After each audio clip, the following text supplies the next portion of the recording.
Have you ever tried getting the appropriate papers and permits to travel with your dog to Kenya? Be prepared for a living hell. Yes, a living hell. You know that I have mad love for Kenya, but damn, I'm gonna make it work.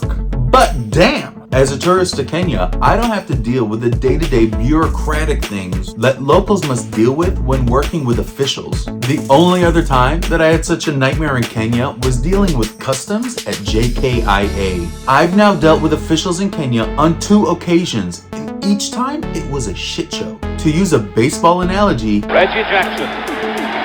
Kenya, you're batting 1,000.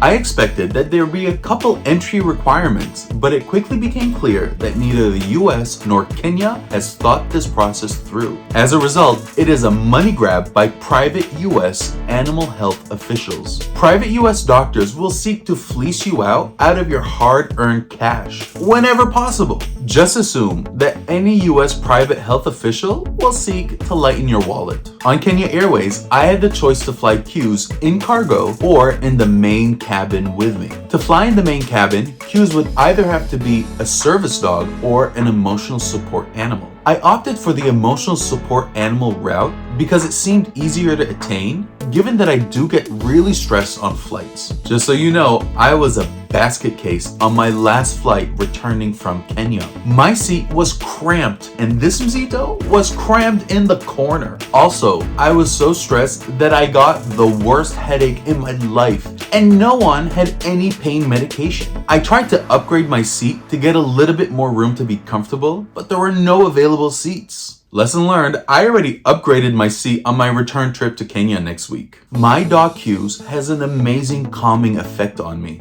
If you don't know, trained emotional support animals put their paws on their owner's shoulders and chest when they sense that their owners are in stressful situations, and the pressure calms the owner down. CUSE began doing this without any initial training. Just so you know, he's a rescue, and I got him 2 years ago, and there was no mention of any kind of emotional support training. Here I am thinking that I rescued him when it appears that he has rescued me. For CUSE to travel on Kenya Airways, I need the following. A letter from a doctor, $150. The letter needed to state that I need to fly with CUSE in flight and the type of support that CUSE gives to me. Get this, the doctor thinks that I'm emotionally challenged. She began probing by asking many intrusive questions. I thought that I would be there for a 10-minute interview and I would state that I get stressed at work and that when I fly and that I would like an emotional support animal with me. She kept digging and digging. By the end of the consultation, the doctor deemed that an emotional support animal was not sufficient and that my condition was far more acute and that I needed a psychiatric service dog. A service dog. Folks, I now have a service dog to manage my apparent psychiatric condition. So let me repeat that. I went into the doctor saying, I'd like an emotional support animal, and the doctor went, no, sweetie, you need a psychiatric service dog. I can no longer joke that this man has issues because apparently I do too. Next, a rabies vaccine certificate for CUSE, $200 easily.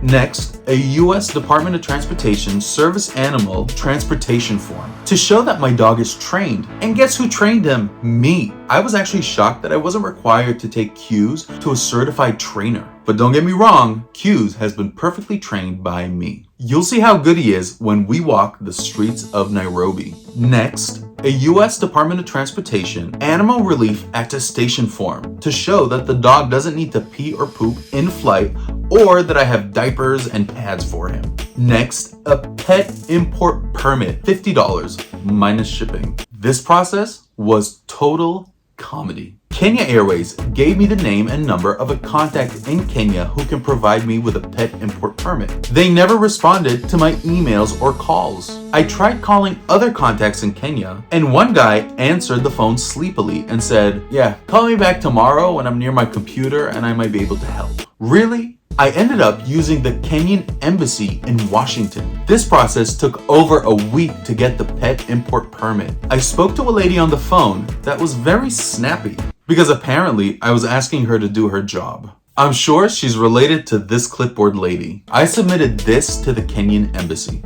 I used all the above to get a Kenya Airways passenger clearance form, which I have to bring with me to the flight. I read the fine print, which to my surprise states that the passenger medical clearance form is only valid for 1 week after issue. I emailed Kenya Airways expressing my concern, and they very nonchalantly responded with, "Oh yeah, just email us 3 days before your flight and we'll give you a new one." Now I have yet another task to complete next week. Folks, I'm not even done yet. I need to get an international health certificate certified by a US vet no more than 10 days before flying. Given the tight time constraints, vets are overcharging me to the tune of $800. The vets know that it is time sensitive, so they can get away with charging $800 for a 30-minute dog visit. Crazy. So all the above gets me into Nairobi, but I will be traveling to Diani after I spend a week in Nairobi. My flight from Nairobi to Diani on Jumbo Jet has a local movement permit requirement. I have no idea how much it will cost, but we can be assured that it's not going to be free. I need to get it when I land in Nairobi. There are other Jumbo Jet requirements for CUSE, like a doggy ID, health and vaccine certificates, a doctor's letter stating that I have psychiatric issues, and adding my pet to my flight reservation, which I couldn't do online, by the way. So in summary, the most frustrating parts of this entire process were offices having conflicting requirements. The Kenyan embassy said that I only needed 4 things to enter Kenya. Kenya Airways said no, I needed 8 things to enter Kenya. The pet import permit that the embassy gave me stated that I only needed 2 things to enter Kenya. Folks on the phone in Kenya stated that I needed 5 completely other things to enter Kenya and to write a big check. That one appears to be a shakedown. The other frustrating thing is getting the international health certificate, because I have to find a doctor who is certified to submit an international health certificate request and who's taking appointments within the short 10-day window that I must adhere to.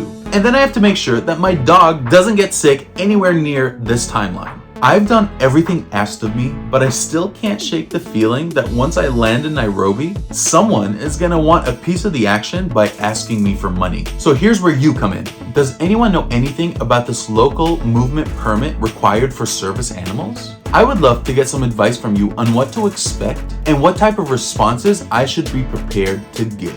Help!